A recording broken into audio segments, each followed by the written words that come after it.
And welcome back. As we wait the start of the second game, Laborie Bay Royals versus the Soufriere City Stars.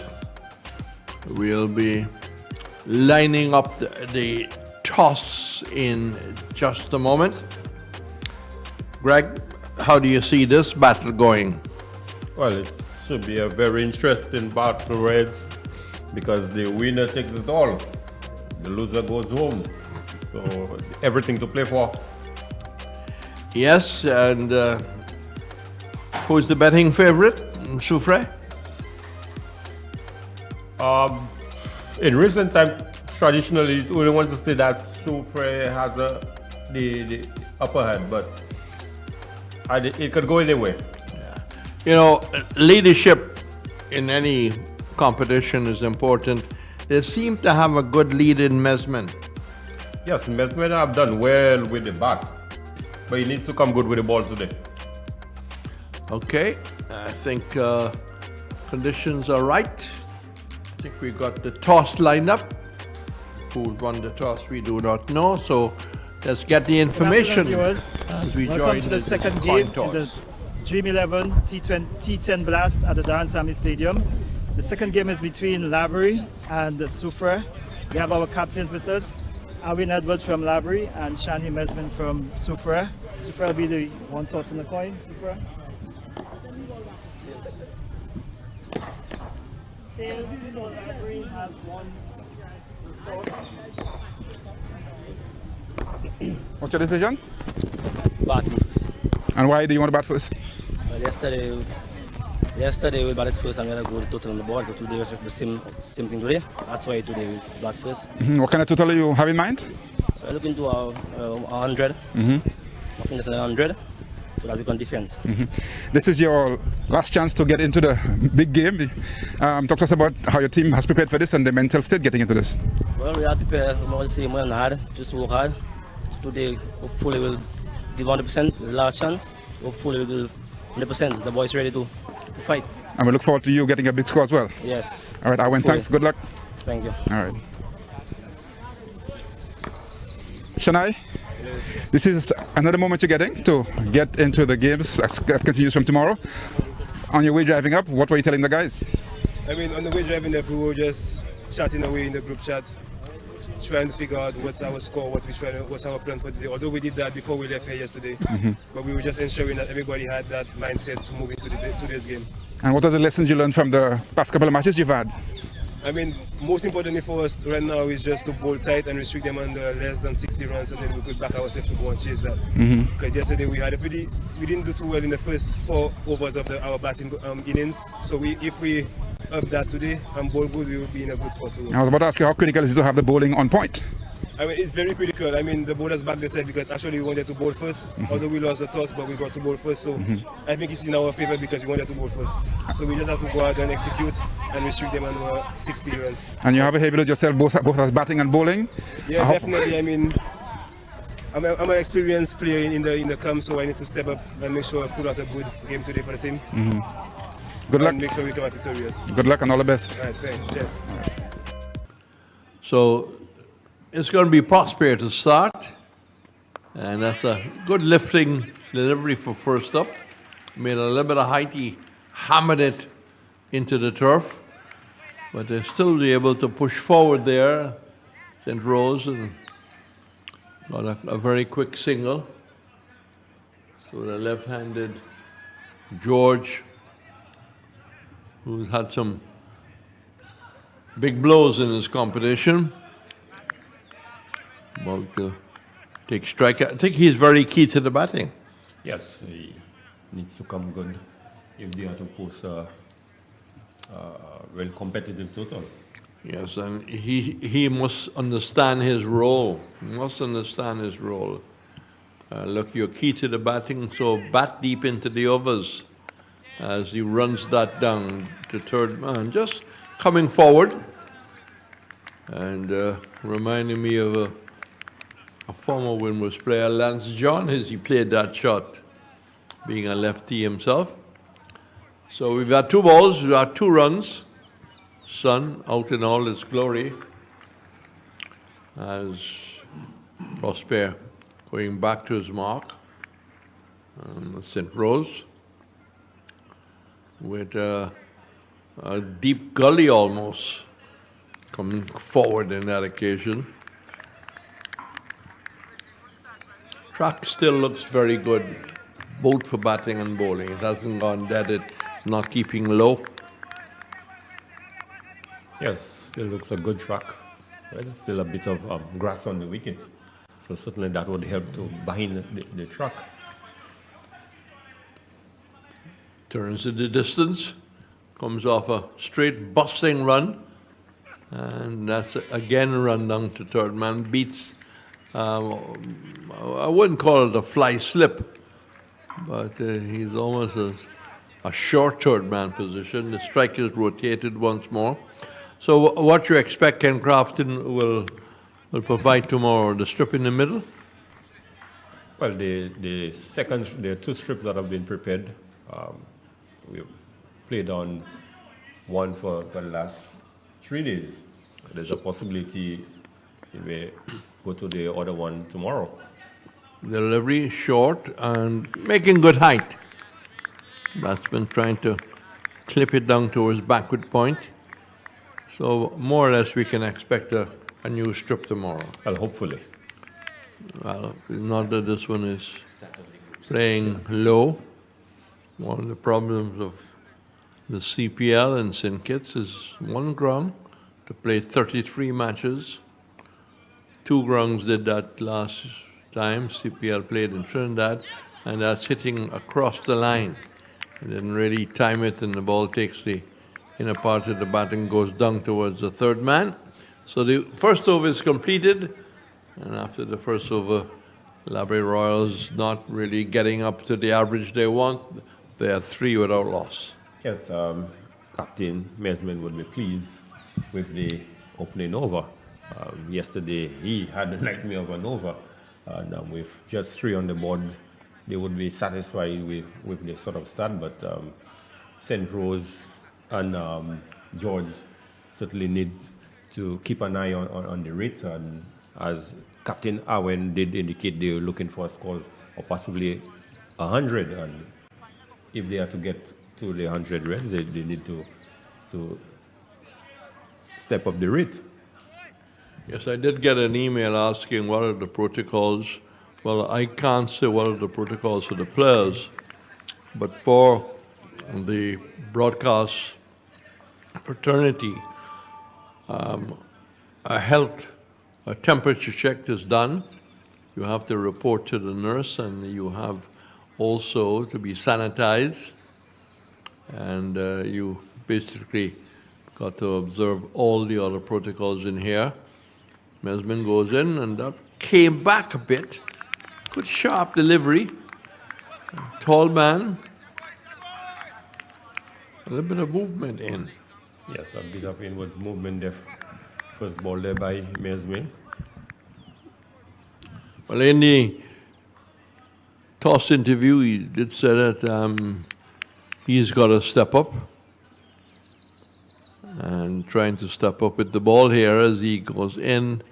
And that just pushed out in the offside. So far, so good. So dot ball, 3 without loss. As Menmin marches back to his mark. Very businesslike, very businesslike. St. Rose waits, he's 2. George is 1. 3 without loss. This is the second edition of the Dream 11 St. Lucia Blast.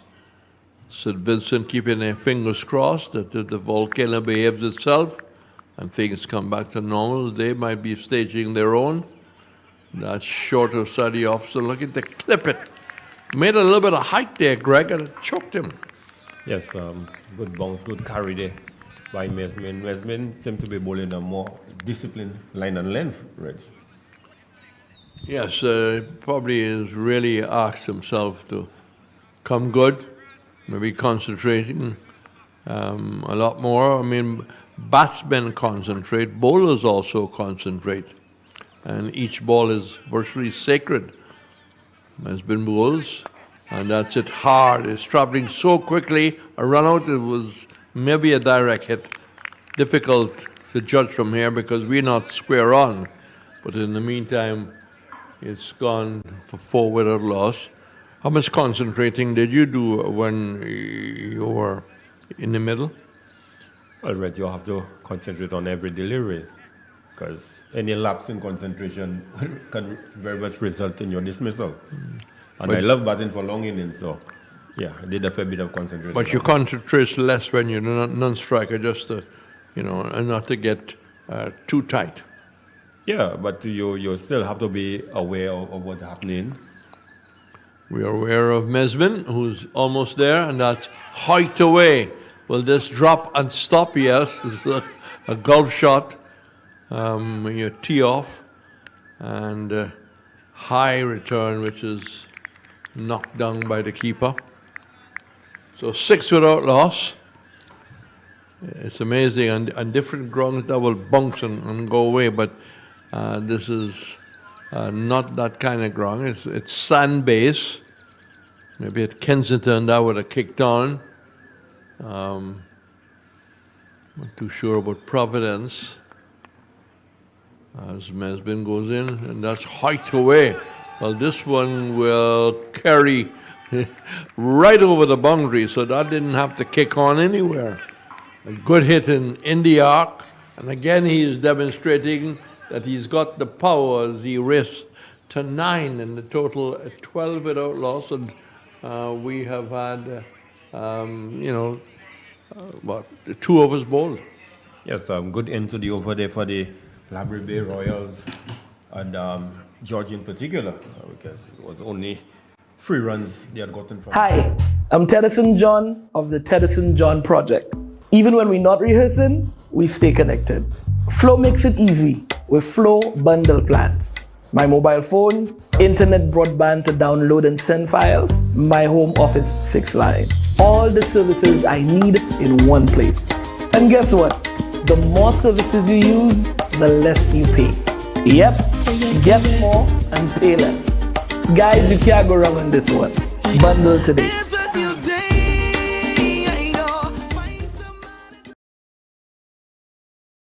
12 without loss.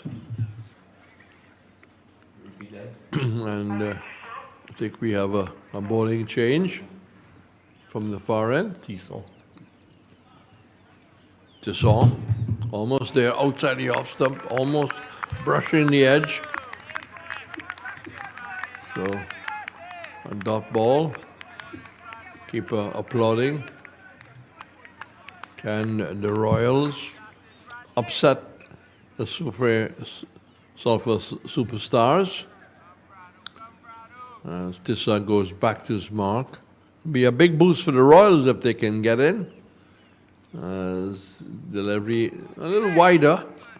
He played at it, keeper didn't take it. The bunks surprised him. And they run a bye.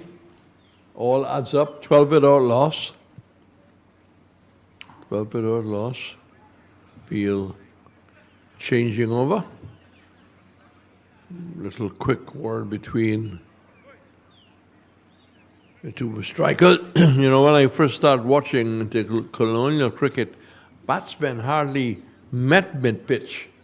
Hardly had a little conference. People just went around their business. They might have chatted at lunch and tea, but this is very much part of the game. High fives all around. Discussion after each and every over. Tisson, none for 13 goes in. And that's swung away. That's a strong area. Out towards mid-wicket. Do they look for the second? They will. And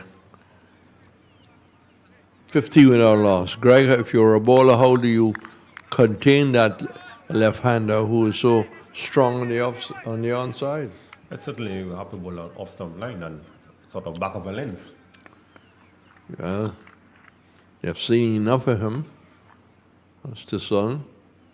Slow delivery and almost bowling him. He had to really adjust, waited for it, dropped the bat onto the ball, and then to just to check to see where it was going. Good change up, dot ball. Yes, good change up delivery there by T10. On this occasion, George really had no other option but to defend. So none for 15. The Sun bowls once more. And that's a pretty stand and deliver shot, starting to blot his copybook, because he doesn't seem to be looking to wait for the delivery to be there. Hustled the shot, but they did go through for the extra 16 without loss. So St. Rose is 3, he comes into strike. George is 11. And Tisson about to end the third over. No slip, keeper standing back, third man. Backward point, cover, mid-off, mid-on. Some balls, nicely played off the pads, just go through the mid-wicket area. It probably will go into the rope, it does. And umpire Greg Wilson signaling that it will go over. You're a left-hander? Right. A right-hander, but you signal your fours with left. Well, 20 without loss. 20 without loss. Nice looking shot as the over is completed. St. Rose 7, George 11, and a lovely shot off the pads. Yes, lovely shot off the pad there by Quincy St. Rose. Tista this time just airing into the pads, and no second invitation. Struck it through the vacant area down to the boundary for 4, and really, Reg, you could see the dryness of the outfield. The ball really raised with two of the fielders giving chase. They were unable to stop it. Yes, when you hit the ball in the air, you don't get your full credit. Better to hit it along the ground. So it's 20 without loss after 3, and it's going to be change in the field. Now deep mid wicket is coming into the circle. There will be a short mid wicket also, mid on, mid off. And that's flicked away. This will probably go into the boundary outside the leg stump. That's meat and drink for George. St. Rose is 7. George pushing on, moves to 15. And you just don't bowl him outside the leg stump. Yes, that was easy picking. Most left-handers would be able to clip this ball, angling into the pad, and more so down. This area was vacant. It was 4 easy runs. Yes, I remember watching Sergio Fede. He was a nice little player. Charles bounces in, and this will be an easy run if there ever was one. The ball was just tucked on the onside, and the St. Rose took off like a 100-meter runner running for St. Lucia, where he was going. And there was no call. It's not that the batsman started, Greg. So all of a sudden, what looked to be a very good platform here set by Royals, they're 24 for 1. Yes, real terrible mix-up there. St. Rose going for a non-existent single.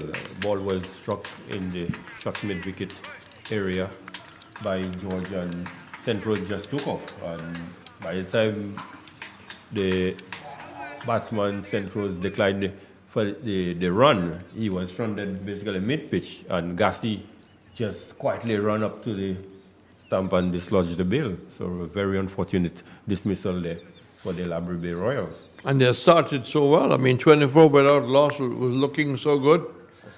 Yes, they were already setting the sort of platform that they would have needed for the sort of launch to get to the 100 total that the captain did indicate that he wants. Is the Captain Edwards coming? Yep. Well, he was very confident that they can put runs on the board when he won the toss.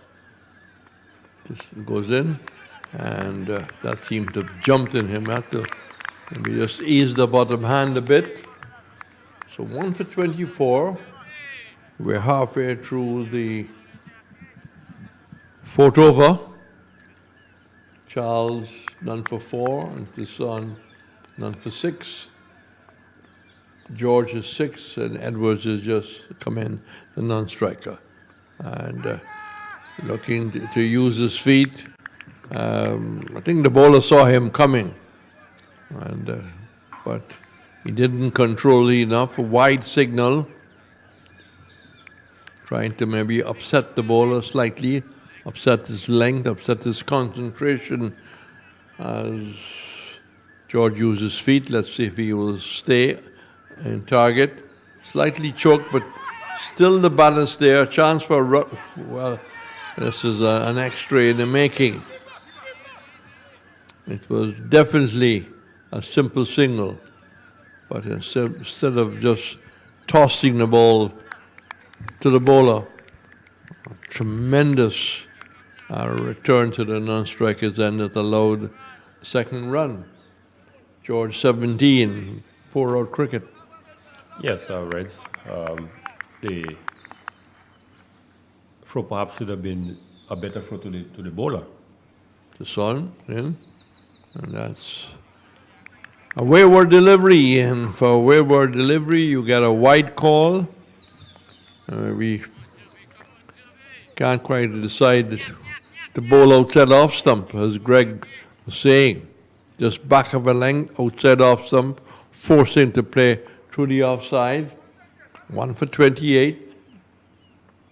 George 17 takes the bottom hand away, turns it to short fine leg. And he was able to contain him on that occasion because he was somewhere between middle and leg. Yes, the sort of back of a lane delivery Reds is very much disconcerting for most of the batters, and they have not handled it adequately at all. George has got an open stance. This on bowls. And again, straying down leg side, one more to the total. It's inching up with wides, 1 for 29. Just one delivery left in the fourth over. The Bay Royals won the toss and batted. They'll be looking to try and get up to about 80. That should make them competitive, give their bowlers something to work with. The Sun bowls, and that's height away out towards mid-wicket. Well, the catch ball didn't carry for quite a long time. It was virtually hanging in the air. Today, I would like to introduce you to the fixed special deposit. What's so special about this deposit? It is all about you, the customer. The interest rates and maturity periods are negotiable. That's how special this is. The special deposit instrument was designed to meet the needs of those who cannot be accommodated within the existing investment options. For more information on our special deposit and other investments, call Fix today at 458-8700 or 458-8740 or email Fix at info@fixlimited.com. Fix, firm and upright. Going on, but they have a good platform, Reds, 31 in 4, rate of 7.75. So they do have a platform in which they could launch from. So George 19 has kept the strike, and delivery that is taken in the pad, but maybe missing leg stump. Strike rotated. 1 for 32. This all. In the second over, comes back to his mark. Very neat approach. It's a good orthodox action. He's going to move into bowl to the more aggressive George. He needs to be outside off stump, as we've been discussing, and maybe back of a length. Don't bowl to this man on the leg stump, because he's waiting. He's got this open stance. I see that the third man has gone to a square leg position, and that's where he should be, outside the line of the off stump, and no movement of the feet as he just dabbed at that. Yes, his approach is more stand and deliver approach. Yeah. So a dot ball, 1 for 32. Wind has dropped here at Darren Sammy. As T10 goes in and driving on that outside edge caught. We've been talking about the line that you need to bowl to this aggressive left-hander, and T10 was spot on there outside the off stump. There was no slip, and just brushed the outside edge, taken by the keeper. It's 2 for 32 or 4.3 overs. Yes, Red's good dismissal there by T10, but George, as we have indicated, very little movement of the feet when he's batting. It's more, his approach is more sort of stand and deliver. And many times that the bowler can bowl just back of a leg and outside the off stump. You know, he's always left wanting. And on this occasion, he just spun at it and got the edge, and keeper Tennessee Hippolyte took a relatively easy catch. Yes, you hear the term stand and deliver, and you think of the late David Hooks, who was an attacking left-hander, but didn't have a lot of foot movement for Australia. So 2 for 32, 4.3 overs gone, and the Burley Anthony, the loss of Laborie Greg, both batsmen on the dreaded note. Yes, right. These two, a lot would depend on if they are to get a respectable total. Anthony would want to repeat his heroics of yesterday. Current run rate just over 7. T10 easy to come in. Good figures. 1.3, 1 for 6. Happy with that. As he moves in once more. And, well, taking on the pad. It's going down leg side. No real appeal. You can see it from here. Going back to his mark, what we mentioned early. It's Brian Lara's birthday. He can probably celebrate that in India if he's still there. I haven't read that he's arrived anywhere else. And the great Sonny Ramadan, the mystery man of 1950, along with Valentine. He's on 92 outside the off stump, just going on to the back foot a bit, but not getting into line. Anthony's not, Edwards is not, and the Soufriere superstar just trying to take advantage of the spirit of play. That's this on the last ball before Cliver's Jewels come in. As he comes up now, and that seemed to just curl away, well bowled, hit the seam, moved away. So a good bit of bowling here by T10. And he is at 2 overs, 1 maiden, 1 for 6. And everyone coming up to him and saying, well bowled. Greg Wilson, more thoughts, and then it'll be Cliver's. Yes, a very impressive spell there by T10. Just conceding some 6 runs in his 2 overs and picking up the valuable wickets of Soufriere George, who, if given a chance, can inflict some serious damage out there. So Laborie Bay Royals with the 2 new batters and Captain Owen out in the middle, they certainly need to put on a good partnership. Soufriere George was threatening to take this game away from Soufriere Sulphur City Stars. Bradley T10 on this occasion doing a very good job, very good bowling from him, very, very good over, economical as well. Arguably, maiden over it was? Considered only Considered just 1 run and the value. It was just a bye. It was a maiden over from him. 1 run added to the total. The score is 32 for 2. We're into the 6th. And it's another wicket outside edge, and the wicketkeeper Tennessee. Hippolyte, Owen Edward, Captain Owen Edward, not troubling the scorers today. Owen Edward flashing at this one outside off stump and just nicking it through to wicketkeeper Tennessee Hippolyte, and Owen Edward not adding to the score at all. Foolish delivery outside off and leaving him as well. Yeah, it was a sort of a wide delivery. Perhaps would have been better if he had just allowed the ball to go to the keeper. May have very well been signaled wide by the umpire. But Captain Owen Edward looking for cuts to cut the ball and only succeeded in getting an edge to Tennessee Hippolyte. Yeah.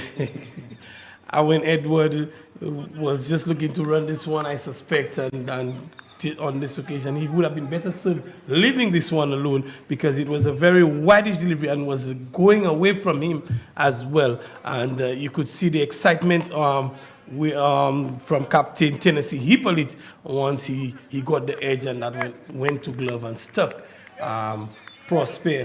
Covell Prosper will continue to bowl to the new batter.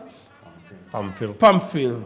Sanjay Pamphil, and Sanjay Pamphil can strike some lusty blows. The dreadlocked Sanjay Pamphil, yesterday did strike some blows, and he is capable of striking.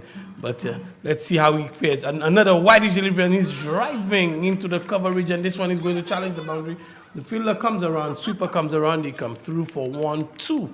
And that's all it will be. 2 more to the total. The score moves on to 34 for 3. Laborie Bay Royals deciding to bat. What would you think of their position at the moment, Greg Woods?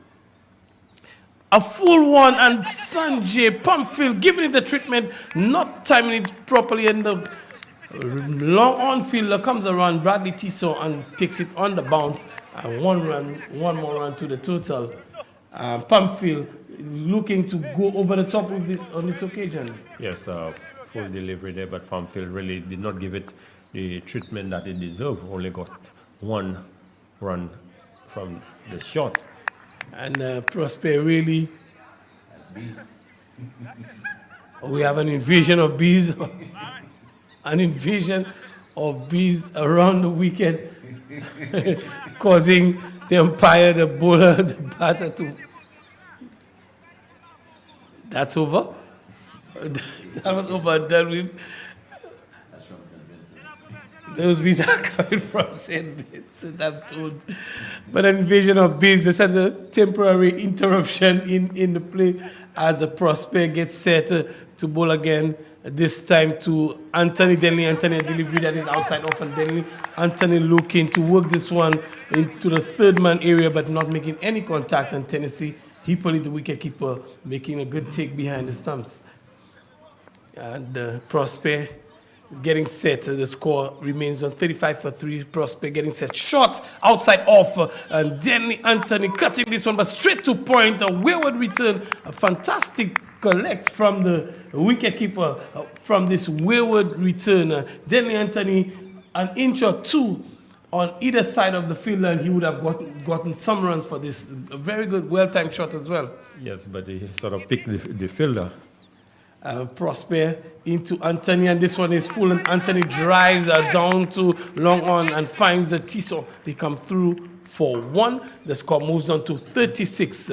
And I have always lived along the coast of Laborie, and I could vividly recall as a little girl seeing the turtles making their way to the ocean. But my mother always reminded me that we need to protect our turtles. And as a teacher today, I try as much as possible to educate my students about the importance of protecting our natural resources, most especially our turtles. That's my Laborie.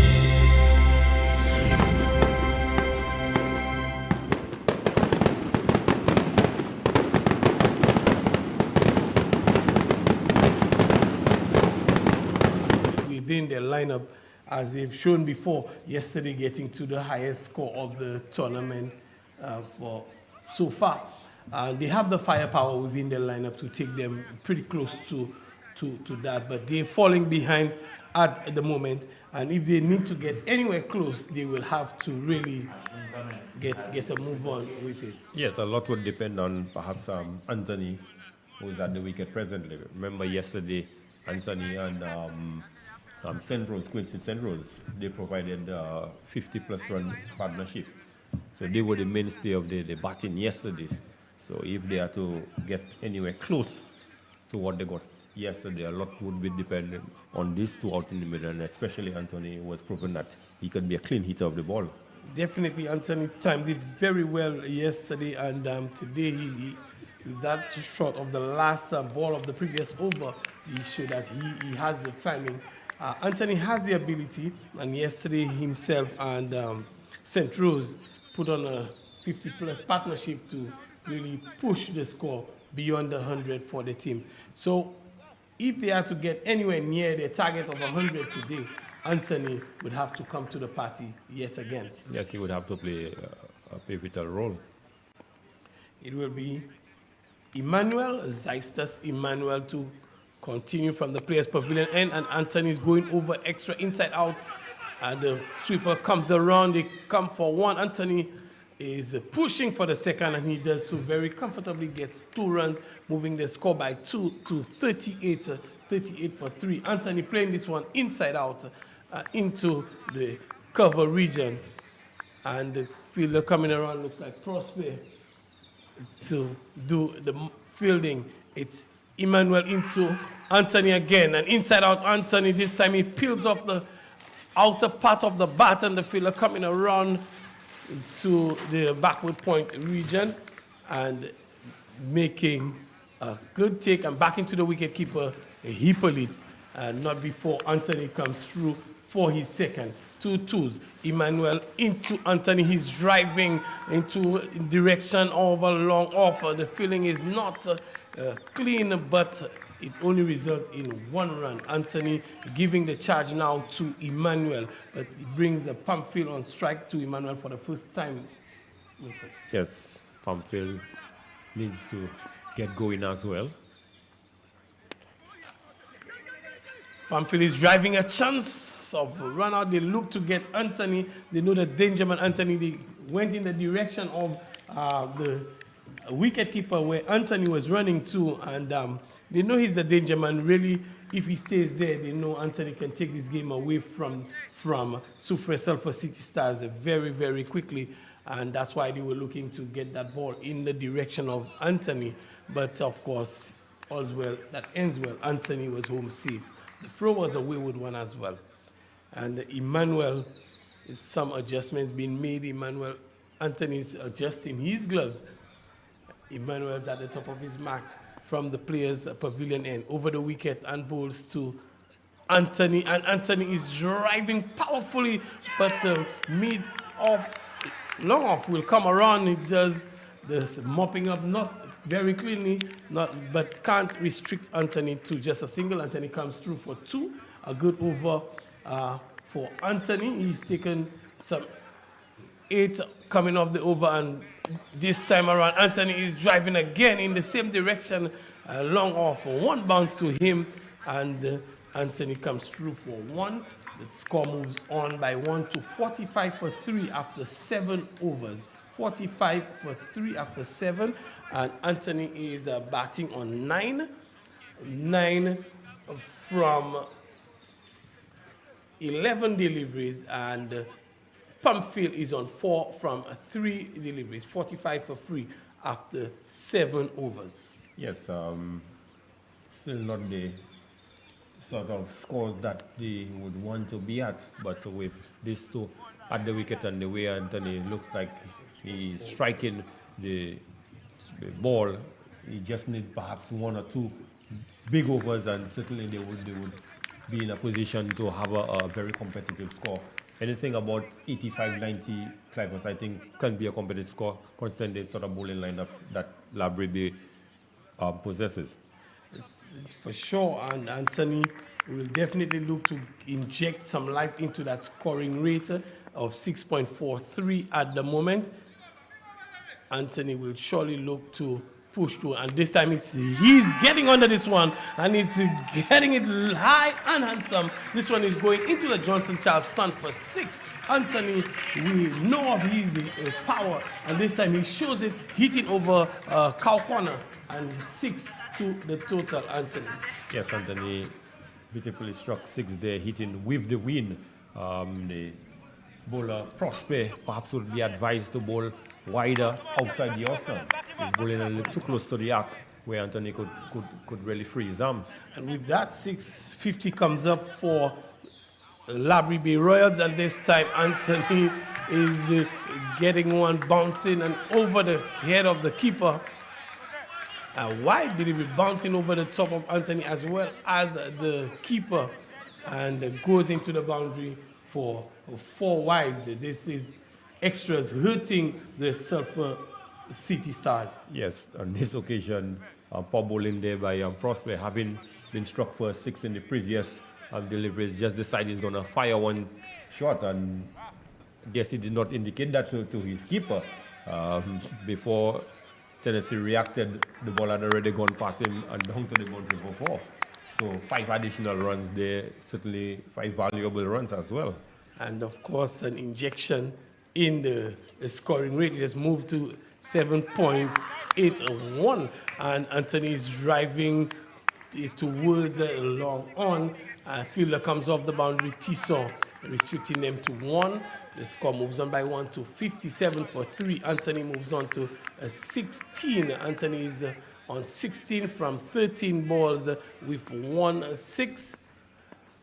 And Pumpfield is on 4. He's on strike now, and this one is outside of Pumpfield. He's cutting, peeling off the outer edge of the bats, and fielded by the short third man fielder in the 30-yard circle. They come through for 1. The score moves on to 58.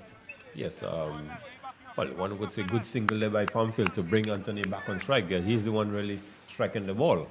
Certainly Anthony will look to go again, and this one is full and hits in straight, but Mesmin, Captain Mesmin, comes around from a wideish long off and cuts this one off. Anthony gets just a single, and Prosper, he is keeping it outside or forcing Anthony to hit onto the offside, which is not a bad ploy at all. Wilson as Prosper is straight and bold. Bold, Sanjay Pumpfield. This one is full and straight, and you miss, I hit, and that is what exactly happened. Prosper was full and straight, a little slower in the air as well. Greg Wilson. Yes, good dismissal there by Prosper on this occasion, bowling wicket to wicket, and this one just sort of dipped last minute on Sanjay Pumpfield and really played all around this one and was comprehensively bowled. A very good delivery from Prosper, and restricting Pumpfield to just 5 off of 5. Sanjay Pumpfield, 5 off 5. The score is 59 for 4. Laborie Bay Royals, the handbrakes have been pulled up on Laborie Bay Royals, and that brings Darren Jean-Pierre to the wicket. Darren Jean-Pierre will join Anthony, and they will look to see how far they can push the total for the Royals. But the Sulphur City Stars have been putting the brakes on the Royals, and Jean-Pierre is striking this one in the direction of long on. Tissot comes around, he converges with Mesmin, and they cut it off for just 1. Jean-Pierre is off the mark with 1. And the score moves on by 1 to 60. Get more with our Massey card. One card, many locations for your rewards. Earn points at all Massey stores and Massey card partners island-wide and watch your points grow. Visit our customer service desk at Massey stores or www.masseycard.com for more information. Enjoy the many benefits that only your Massey card can bring. If he can face the bulk of the bowling, he could push the Laborie Bay Royals closer to 80, even up to 80, 85, which would be a reasonable total. And it's a Prosper.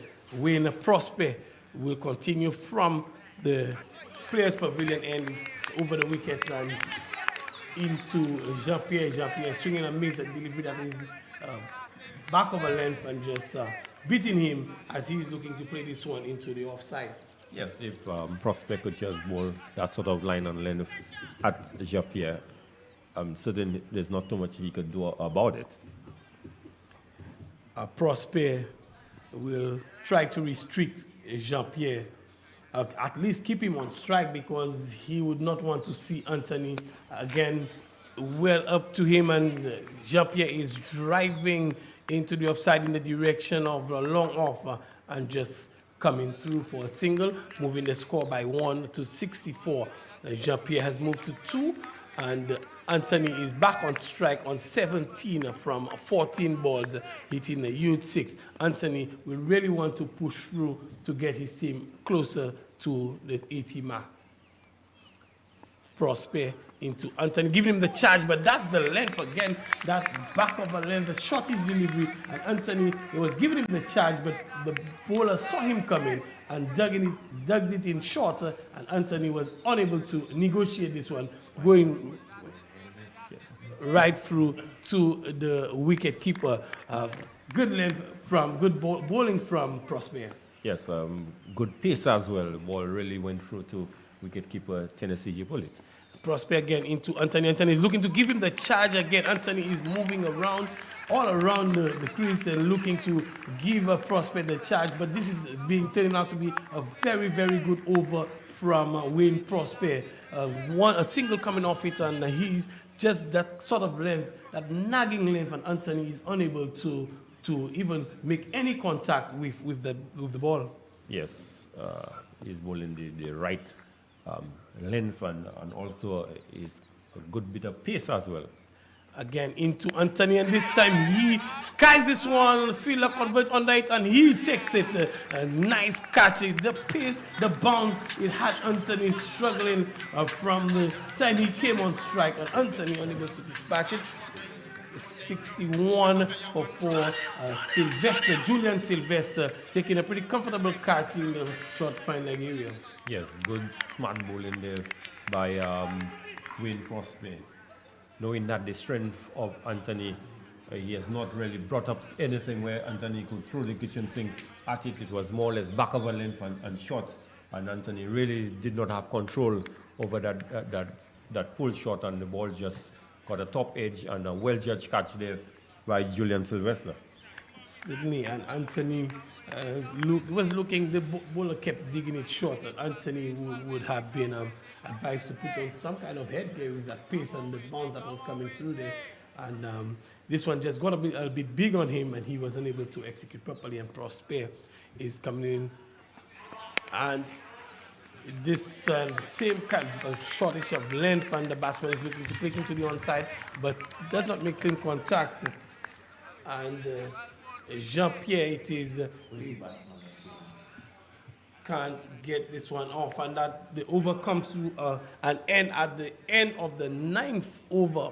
61 for 5, 6 deliveries to go, and I'm sure the captain of Laborie Bay Royals would not be happy with the position of his team at the minute. Well short of what they planned to do. Yeah, excellent last over the ball by Wayne Prosper, only conceding 1 run, and most importantly getting the dangerous Anthony out. Wayne Prosper bowled with a bit of pace and the right length as well to Anthony. Denley Anthony was unable to negotiate him and only succeeded in top edging one to the fielder at a short fine leg. That was Julian Sylvester. And the captain, Mesmin, Shanai Mesmin, is taking the responsibility of delivering the final 6 balls of the innings. 61 for 5 is the present score. Shanai Mesmin, and he will be bowling to Moses, Rick Moses, who has just joined Darren Jean-Pierre at the exit of Denley Anthony. And Rick Moses and Jean-Pierre, the two of them would really look to get as many as they possibly can in the last 6 balls. Mesmin to Moses, who's giving him the charge, but also moving away as well. A delivery is going outside off, a bit on the short side, and goes through to the wicketkeeper. 5 balls to go. How far can they get? Yes, Captain Shanai Mesmin doing the right thing, keeping the ball outside the off stump to Moses, who really gave him the charge, and he was backing away at the same time.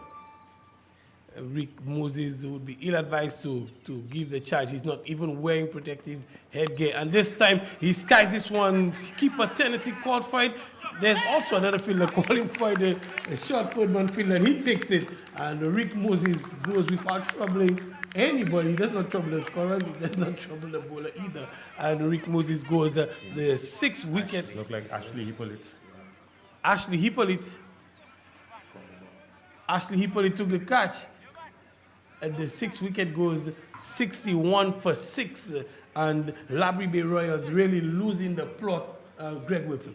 Yes, but credit has to go to the Soufriere Sulphur City Star bowlers. They have bowled discipline line and length, and they have realized that the back of the length seems to be the sort of length that is required on that service. And you could see the likes of Wayne Prosper, even Captain Mesmin and Bradley Tissot, they have sort of bowled that sort of length that is required on this wicket.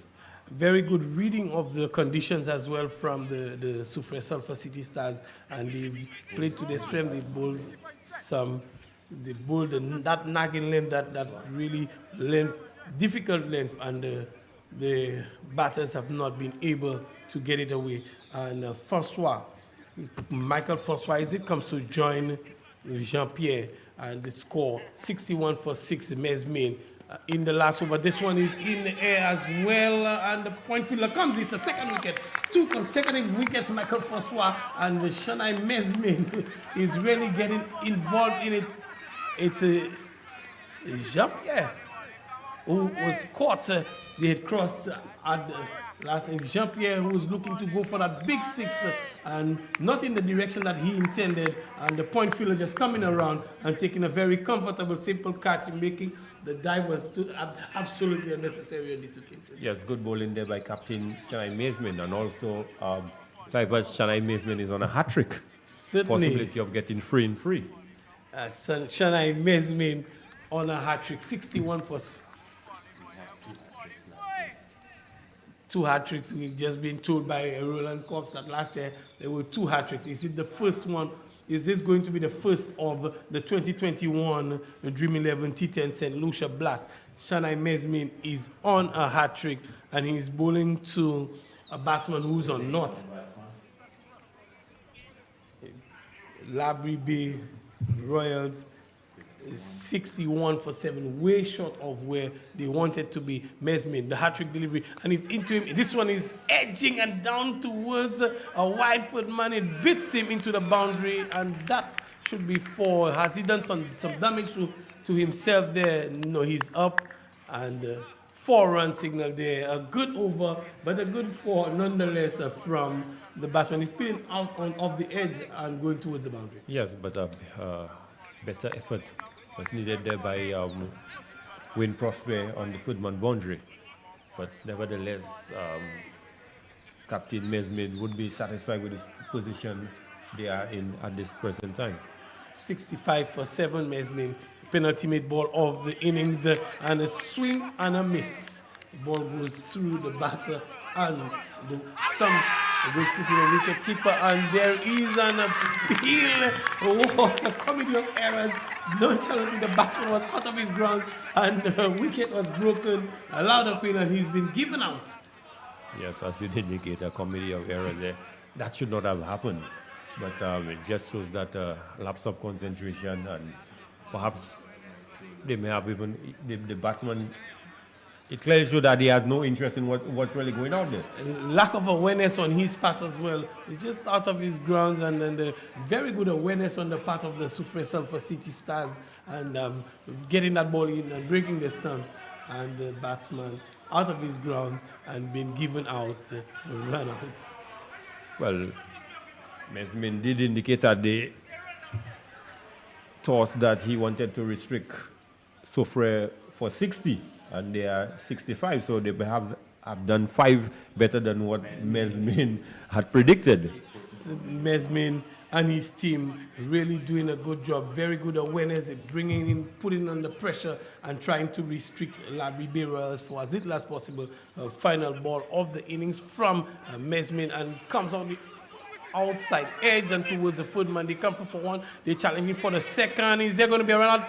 Yes. There is a run out. He's short. He's looking to push through for the second run, but he's found short. Good throw coming in from Prosper on the footman boundary, and he's found short. 9 wickets coming down, falling for Laborie Bay Royals, and it ends on 65 for 8. 65 for 8, is it? 65 for 8. Way short of where the captain wanted it to be. He mentioned that they were pushing to get something where close to the 100 region, and they were way short of it.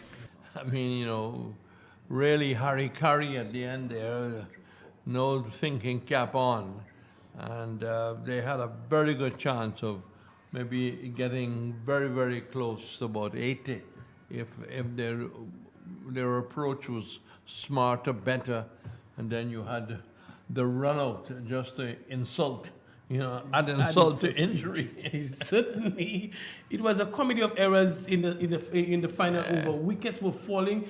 Batsmen were not aware. They were looking for the big heave and not looking to select the proper shots to the length. And you credit to the Sulphur City Stars bowlers. They found that nagging length, that very confusing length, and had the batsmen in all sorts of confusion, trying to get the ball away.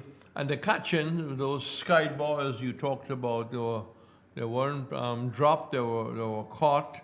So there was some good feeling at the end. Good feeling at the end.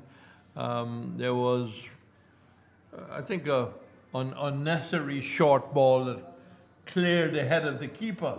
You know, you can't get vexed in any sport. As they say, you get vexed, you lose. That's right. You have to keep the emotions in check. And that was, I remember Prosper, Covell Prosper, and he was a spinner as well, and just landed this one in, and that it climbed over the bat, and that over the batsman as well as the keeper. Well, if you're going to bowl a fast ball, bowl a fast, full kind of Yorker. Definitely, you know? Definitely.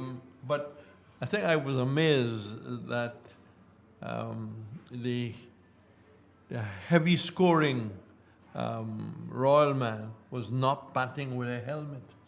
That was something, and especially given the length that and the pace of the Sulphur City bowlers you found, Captain Mesmin, Wayne Prosper, he was bowling pretty good pace, as well as a Bradley Tiso, and that length above the waist in the chest area, and he was there without a helmet. I thought that contributed to his downfall as well. And Prosper was running in.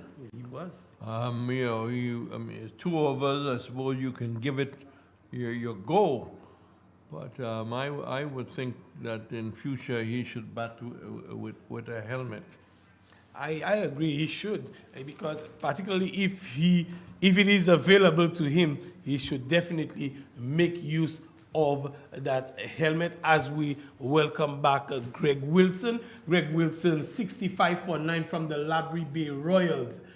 Do you think it's enough? No, I don't think it's enough. I think the Soufriere Sulphur City Stars should get over the line. I think they are competent batters in there, but notwithstanding, Tyrone Theodore may have different ideas, because he certainly has shown the ability that he can really swing that ball. And I think his opening overs, I think the captain perhaps should allow him to bowl his 2 overs, you know, consecutively. And if he can make early inroads there, then Soufriere may very well make heavy weather of that total.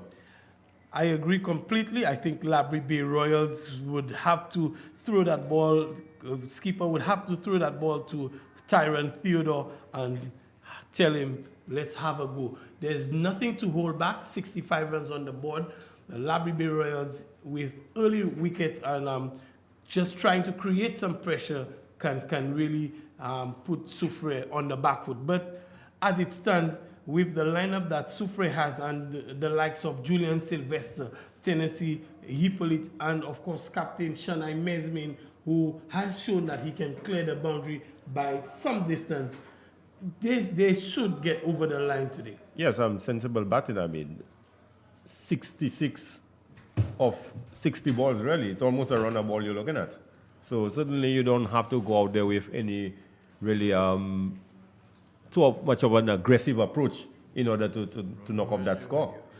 Certainly, and I'm hoping that they, in the team talk, they would have discussed the approach to it. But we've seen small totals create a lot of a problem for some teams. So we're hoping that they don't let it overwhelm them and go out there and approach it as they should. What's your take on that? How they approach a small total of 65? Well, small totals can be tricky sometimes. You want to go out there and just play normal cricket, and you tend sometimes to lose wickets. But at the same time, if you go out there and you put the bowlers under pressure, within 2 or 3 overs, the game may very well change.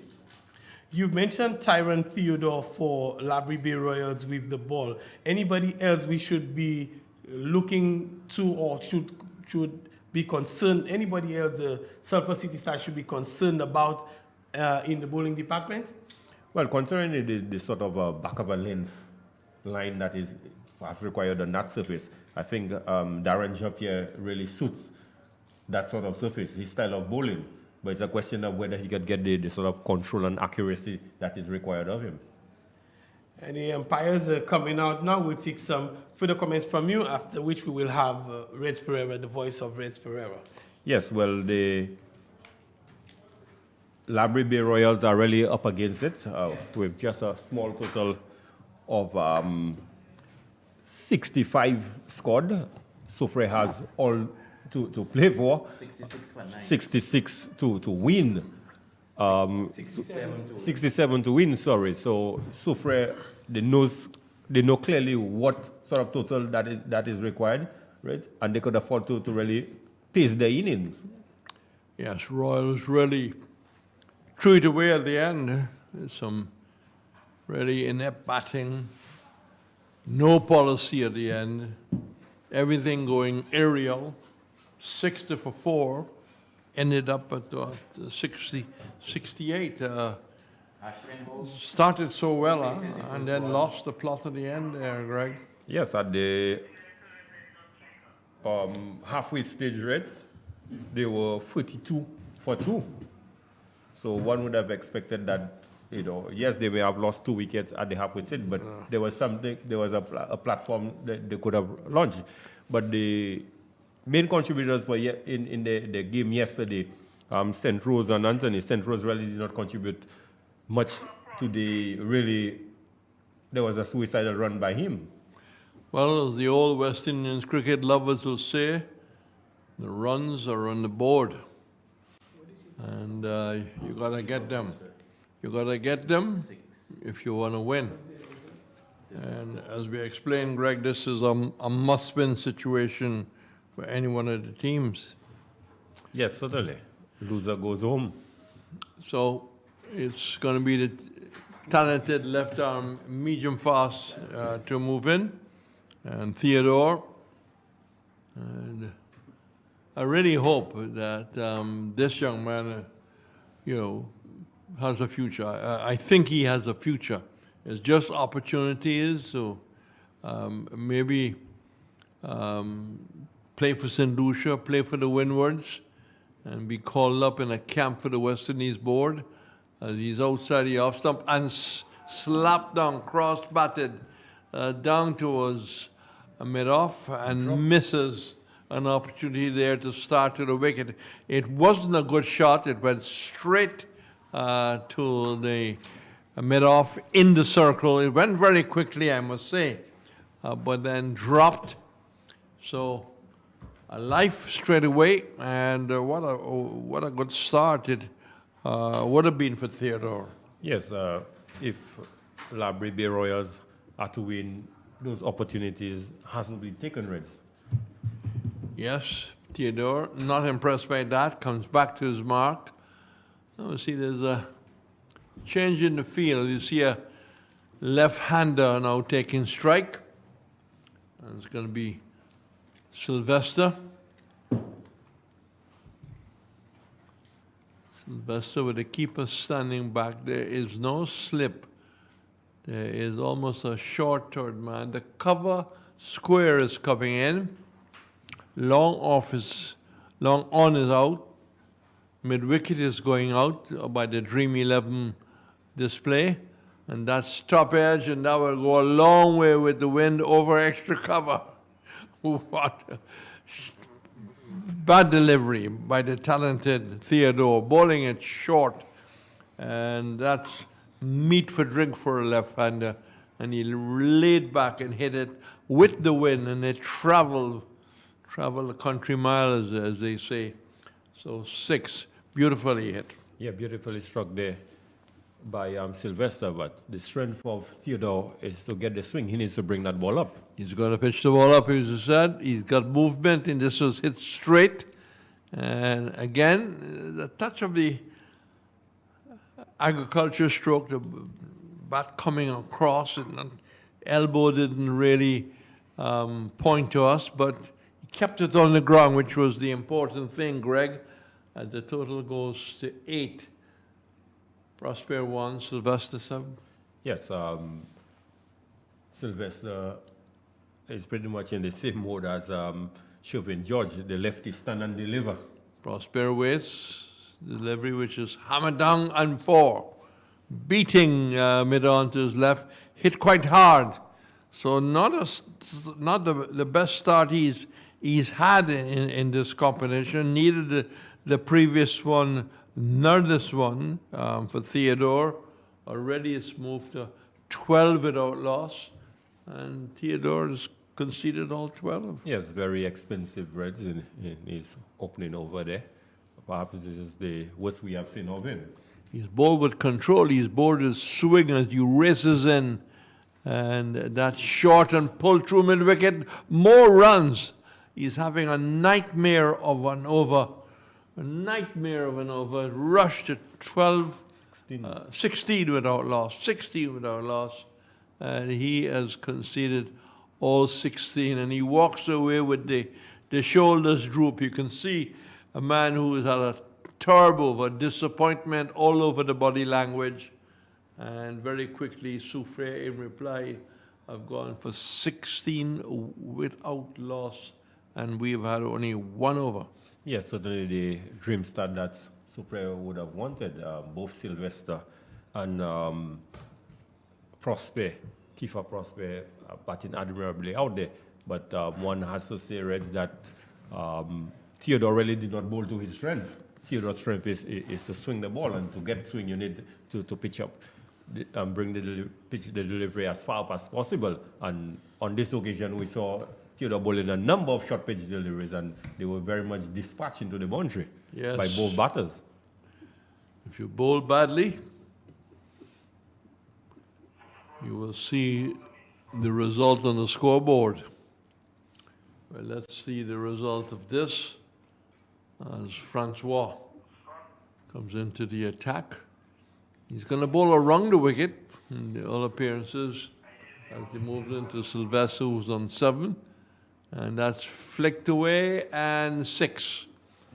Outside the leg stump, flicked it away. Nice pickup. Really asking for it to be dismissed somewhere on the leg side. And already they have moved to 22 without loss. They're in a hurry to get home. Yes, very poor bowling there by Francois. First delivery, just wayward down the leg side, just asking to be hit. Well, at the end of this, we will bring in the captains. Delivery which is hit over just to the left of the cover and goes into the boundary now. And this is just about the fastest bit of scoring we have seen in this competition. The total races up, something like 8 balls, 26 without loss. Yes, they really wants to get this over and done with as quickly as possible. But Sylvester really Reds just is the stand and deliver approach he is having out there, and it's working well for him. The current rate is just under 20. Well, the required weight is 4.73. They are racing away at none for 26. And Francois trying once more. And that's a real swing, a real swipe. You don't need to do that. You're well ahead of the game, Greg. You don't have to be forcing anything at all. It's a dot ball. Total remains in 26 without loss as Francois goes back to his bunk. Well, certainly Sylvester is in the overdrive mode, Red. He can't lose his shape too often. Francois wants to come in, creeps in, chips in, now begins to get momentum as this delivery is swung away with the wind down towards backward square. 6 more, as they say in the modern parlance, maximum. And total is 32. 32 without loss. When is the train back to Soufriere? They've got to catch a train. Well, apparently Reds, but Sylvester certainly Red is in a blistering mood there. It's really, like I did indicate to you, he's in overdrive, and he's pretty much just standing and delivering, and more so the bowler, this last delivery was basically angled in to the pad, so it made it very easy for him to just hit with the wind, and the ball actually is out of the ground. Well, I think luckily for Roland Cox, he's not scoring when he started. He had a huge book, and he was scoring with, a pen or a pencil. Now he's got the modern computer, so he can keep up. He can keep up with the rate of scoring. 32 runs. We have had, 10 deliveries. 10 deliveries, and there is no end to this. You got to call this an assault. I mean, if there was a policeman here, these batsmen could be charged. That's real carnage out there, Reds. Pardon? I said that's real carnage out there. Yeah, it's really, I mean, this is like Roy Fredericks, the late at Perth in 1975-76, 169 of Thompson, Lilly, Gilmore and company. Ashley Mallet, the off-spinner, was included in that. And Roland Cox always talks about, look at the worm. Well, the worm is almost standing straight.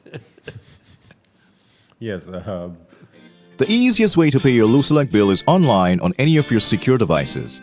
Go to www.myaccount.lucelec.com on your phone, tablet, or computer. Have your electricity account number and meter number ready, and follow the step-by-step instructions to register and set up My Account. Voila! You can review your account and pay your electricity bill online directly to Lucelec, or through your bank 24/7, anytime, anywhere. When you want to pay your bill, open My Account. Click on Pay Bill on the left of the page. Choose Pay My Bill by credit or debit card on the right to pay directly to Lucelec. Continue to the payment website, complete credit or debit card details, and submit payment. The second over moving in, and that is almost a maiden ball, but it's not a dot ball. That's a description by the late John Arlott. And somebody bowled a dot ball in those days. It wasn't called a dot ball, he says. Almost a maiden ball. So 33 without loss.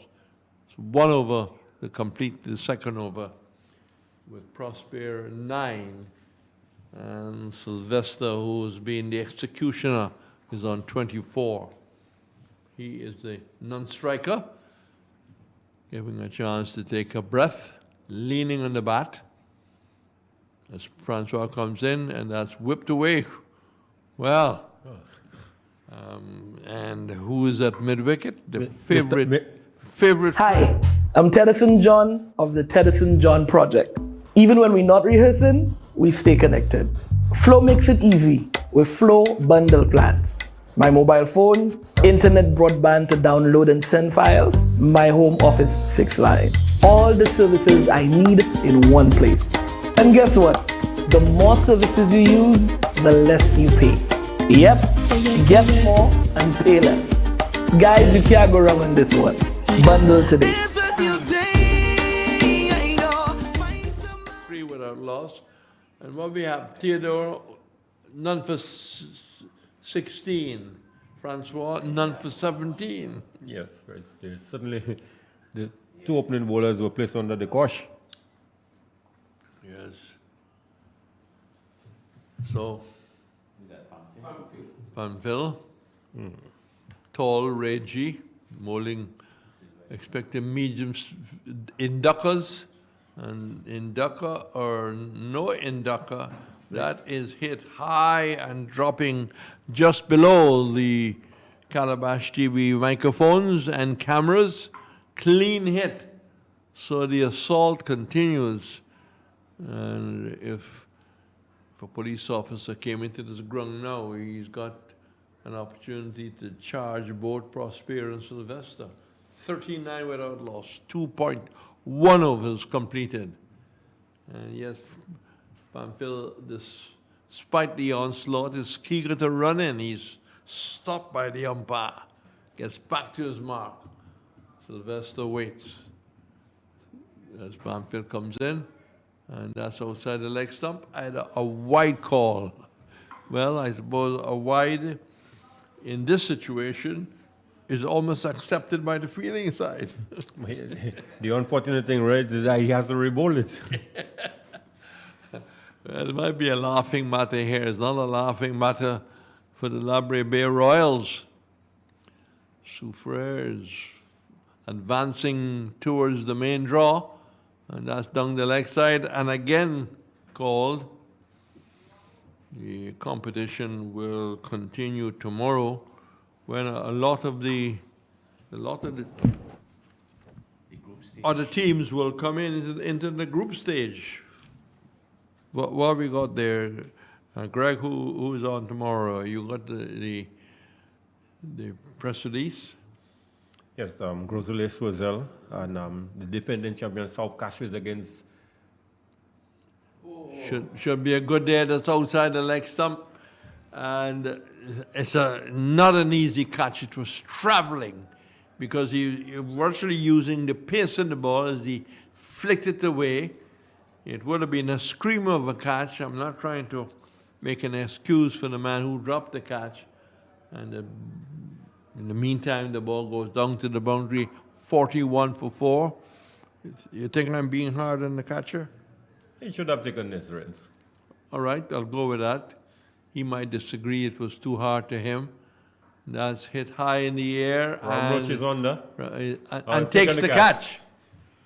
I think you have got some apologies to make to the gentleman. But nicely judged catch. But you know, looking back 10 years, you can see the body language. You know, he's got good coordination. So 45 for 1, and Prosper eventually going 9. But I think the damage has been done. Yes, certainly, Rez. Damage has been done. 45 in just 12 deliveries. Yep. So, Rez, as you were saying, looking at tomorrow, should be two mouth-watering encounters. Crozule versus Swizzle. Last year, Swizzle was a bit disappointing, but they have a good enough team. And the big one tomorrow, South Castries, the defending champion, will be up against the Miku Eagles, which will be Darren Sammons' former team. He'll be up against his former teammates. So that should be a good one tomorrow. You were talking about earlier about the Grosole lineup, the Grosole squad. How many players they have lost, you know? Gavin Serie has moved over to the Miku Eagles. Larry Edwards? Larry Edwards, I'm not sure he's here. I don't think so. And Tariq Gabriel. Yep. So, Prosper gets a very wide delivery, which is called wide, but also goes very close to the boundary. Is it saved? Yes, it's well saved. It's difficult to pick up from here, but it beat the keeper. And in fact, he's now signaling. Forwards. Yeah. So that will be further addition to the total as it goes up to 50 without loss. They need to get another 17 run. As the inducker balls hit hard straight down to the long on. The amble single, one more, 1 for 51. 1 for 51. Yeah, just the body language looks very flat for the Royals team. Pamphil, 1 for 18. Francois, 1 for 17, and none for 17. It's 1 for 51. In the third over, Pamphil goes in, down the leg side. That will go into the boundary as the extras column shoots up further, as the scoring rate shoots up further as it moves to 50, 55, 50, 56 on the board. 56 on the board, and we have had 2.4 overs bowled. Yes, Reds, poor bowling there by Pamphil. But Reds, yesterday Pamphil had a terrible day with the ball, and considering the way the first 2 over went, one would have thought that Captain Owen perhaps could have introduced one of his spinners. Yes, just slow it down, give them no pace at all. He's on his way, Pamphil, and that's hit out the mid-wicket, drops just inside the mid-wicket boundary. So yet another boundary, 60 on the board. 60 on the board. They need another 7 runs. And this is going to be a fairly early finish. This is probably the earliest finish we're going to have for the competition so far. Yes, Reds, and must indicate to you a very expensive over, some 27 runs. That's the biggest over we have had so far in the tournament. Pamphil will remember this forever. Doesn't bowl a wide outside the off stump. And the batsman rehearsing the shot he should have played. The third over has been completed, and after 3 overs, needing 67 for win, they are 60 for 1, with Prosper on 10, Hippolyton 4, and let's see who will be brave enough to bowl what may be the last over. I think it's Mr. Ramroach. But he must be a specialist because he has bowled the last over every time they've played. Yes, I thought the captain should have introduced him in the third over. Considering the way the first 2 overs went, I thought he should have been brought in. But he's coming in, like you said, in what could possibly be the final over. Yes. Well, he's on a hiding to none. He's got to be very clever. But as they say, don't let what appears to be mobby or ice cream, don't let the mobby drown you, because he's going to float the ball up. He's going to give them a good sighter. They're going to miss hit. As Pamphil goes in, he doesn't float it. It's very fast delivery. So good thinking there. I think he surprised the batsman. Off a short run, a big wind-up. The bowls once more, faster delivery, just a single. I do agree, Greg, he would have drawn in his experience and maybe bowled a couple of mixed-up deliveries. So 1 more to the total, 61 for 1. Hippolyte 4. Ramroach bowls. He's pulling that, sloppy feeling. That would not have been a single. They have virtually decided from the body language they wasn't looking for a run. It was on the edge of the circle. 262. Ramroach bowls once more. Short. Pull just over the head of mid-wicket and almost picked up a scalp on that occasion as they come back for the second run. And edging up towards the end. Was a game in Trinidad where the crowd was singing "London Bridge is falling down." Well, the Laborie Bridge, if I can say it that way, is falling down. In fact, it isn't falling down, it's gone down. 64-1. They need 3 more. Ramroach goes in. Yorker, good thinking, very good thinking. And I would think that Greg, he's been the best bowler on the show in the few balls he's bowled. Yes, just considering 4 in the over, and considering there was also a misfill. Yes.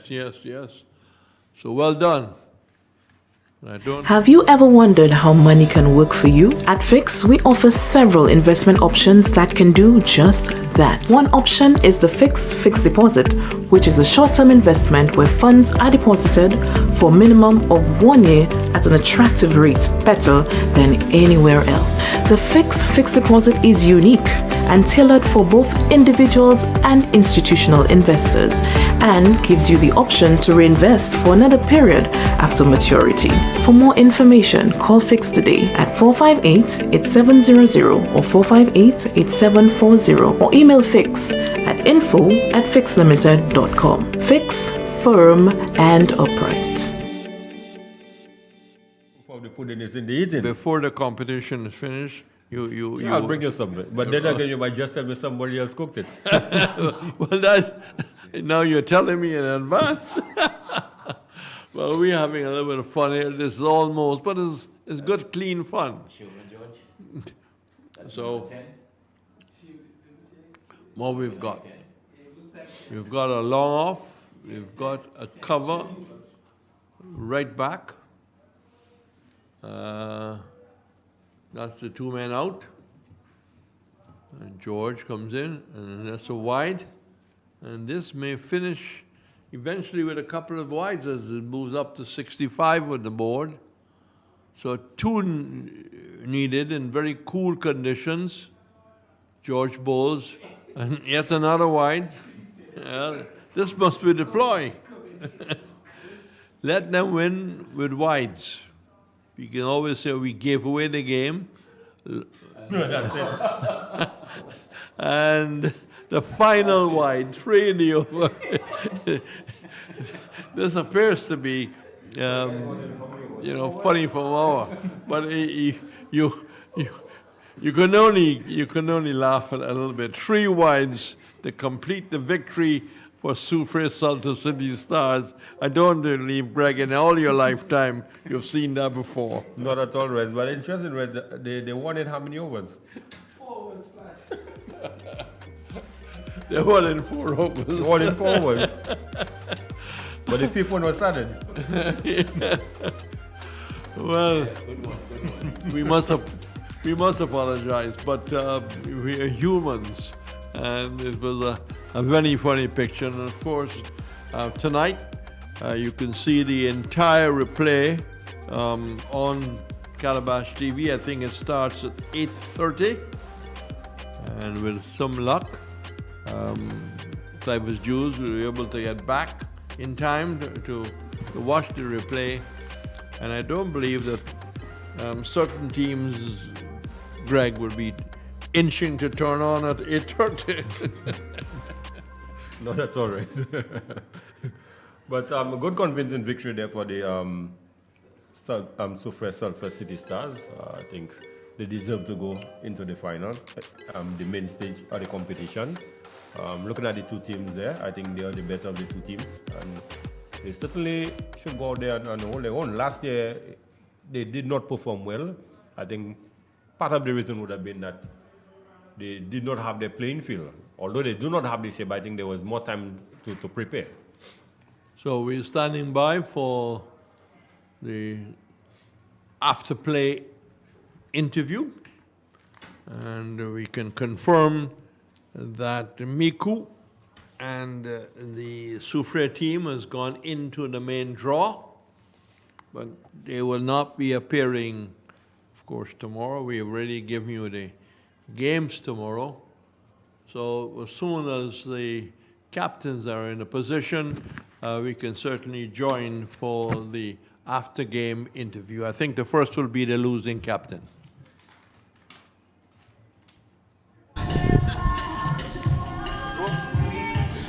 When cricket can be difficult, today was a challenge for you?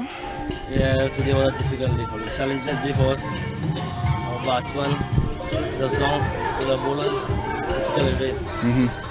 But the thing is, now that you've seen what happened, you can regroup and you have time for next year. And I suppose there are other tournaments. What are some of the areas that you want your coach to start working on? Yeah, we're following our batting. The pressure, under pressure, we have to know how to defend pressure. Work under pressure, today we let ourselves down. 60 runs at least when we are defended, but the bowlers, I don't know what happened to them. It was a difficult day. Yeah, but it's always difficult to defend 60. And I suppose in your case too, you want to focus on you getting some scores as well. Yeah, and start looking, go back in the drawing book and start looking hard on my batting. Start to tell them I didn't do anything. I feel tired. Yeah.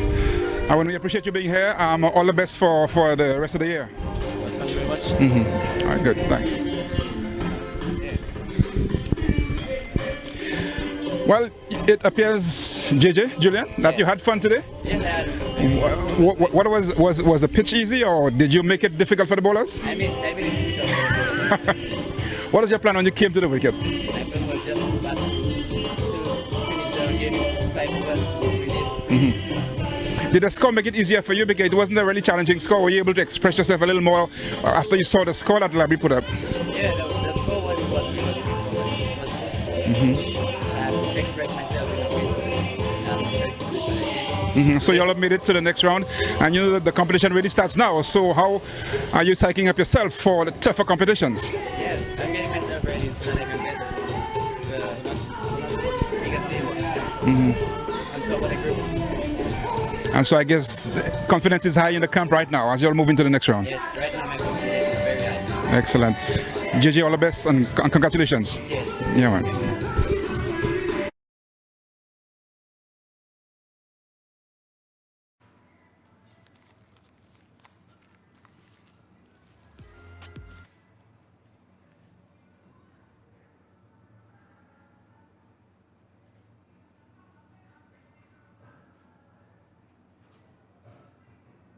That Laborie had posted a kind of below par score.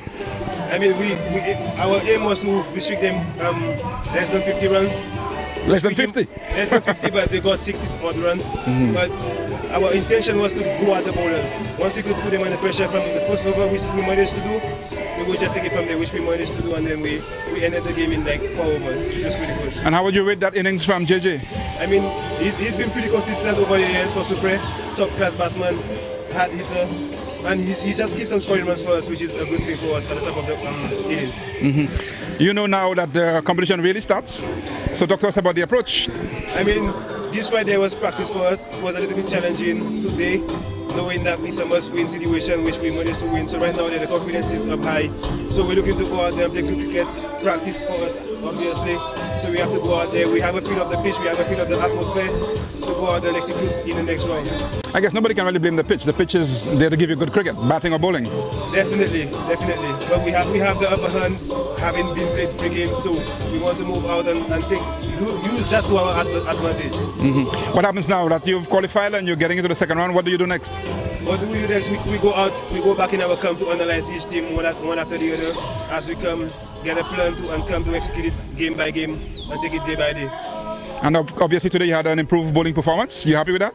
Yeah, definitely. I mean, I know I have to come through and be more disciplined bowling wise, because you have to do it from the front, and to set the pace for the rest of the bowlers, you have to be able to come good and bowl straight and nice. And finally, I know there's COVID obviously has a part to play in it, but we noticed that there have been quite a bit of extras, wides and so on.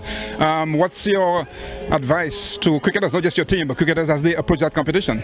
I mean, the wides and the extras comes from lack of training, But the natural players, those who are naturally talented, will keep the ball on the line. But I mean, try to practice, try to throw some balls down. I think you could see our extras wasn't too much in that innings, because 2 games now, the bowlers are getting into rhythm and we're trying to hit the spot, and we executed that pretty much well today. Congratulations, Shania, and all the best. Cheers. Yeah.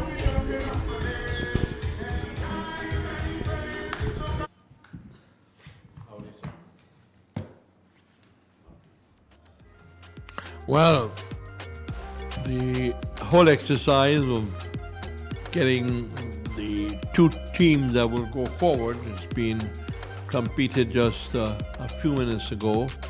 And judging from what you said, Greg, the two best teams have gone into the main draw, and that could only enhance the competition this year.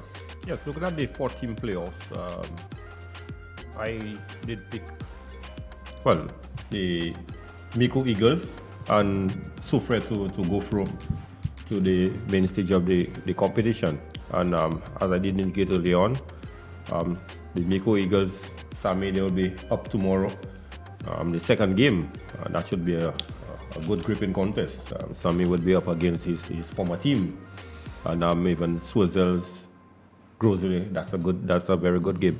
Soufriere would be playing their first game on Tuesday up against Babono, which is on par with them. So that should be a good interesting game. Well, it's good for Soufriere that they've got a couple of days, which probably they can get in at least one practice and have a fairly long discussion, have some bonding. And I would think that maybe the best is yet to come as we go into the actual body of the competition. Yes, Soufriere, I would expect them to grow in leaps and bounds. Like I said, last year, they certainly struggled last year. But this year, you could see the players are gelling more, and they were more clinical today, both with bat and ball. Right. So already as we look towards the square, we have discussed this. We get the indication of maybe which pitch will be used tomorrow. Yes, the center strip, as you could have seen, was used for the playoffs. And tomorrow, as you could see, Ken Crafton is out there. He'll be using the strip, the one before the last, towards the western side of the ground. Yes, and this is quite a big ground, so there's no advantage when the strip, Greg, is moved, to the actual area where we see that Ken Crafton is. There's no real short boundary situation here. No, Reds, the size would be pretty much the same. What would happen, the rope would be brought across further towards the mount area. Exactly. They make the adjustment. Yes, they would. Well, just to tell you, our title sponsors, we about to say goodbye from the Darren Sammy Grang. Dream 11, our title sponsor, Calabash TV and Biz, who has done a very good job. Calabash TV and All Biz Media, to be correct. Flow, Made in Paradise, Scott's Sports and Awards, Trophy Center, Blue Waters, Full 100, First National Bank, Kendall Chambers. It's pretty late evening in India, and maybe past that. Here's hoping that our brothers and sisters in India will continue to stay safe, and that lives would be, not lost if we stick to the protocols, and the same principle applies here in St. Lucia. On behalf of Cliver's Jews, on behalf of Greg Wilson and our international scorer, Ron DeGaulle. We'll be back tomorrow, just about 12:15, and we will have, of course, the toss. And we'll see a couple of new faces on this ground tomorrow, as Ken Crafton does his preparation for the pitch tomorrow. This is Red Spurrier saying goodbye from wherever you will be taking the broadcast, or where you were taking the broadcast, and please join us tomorrow.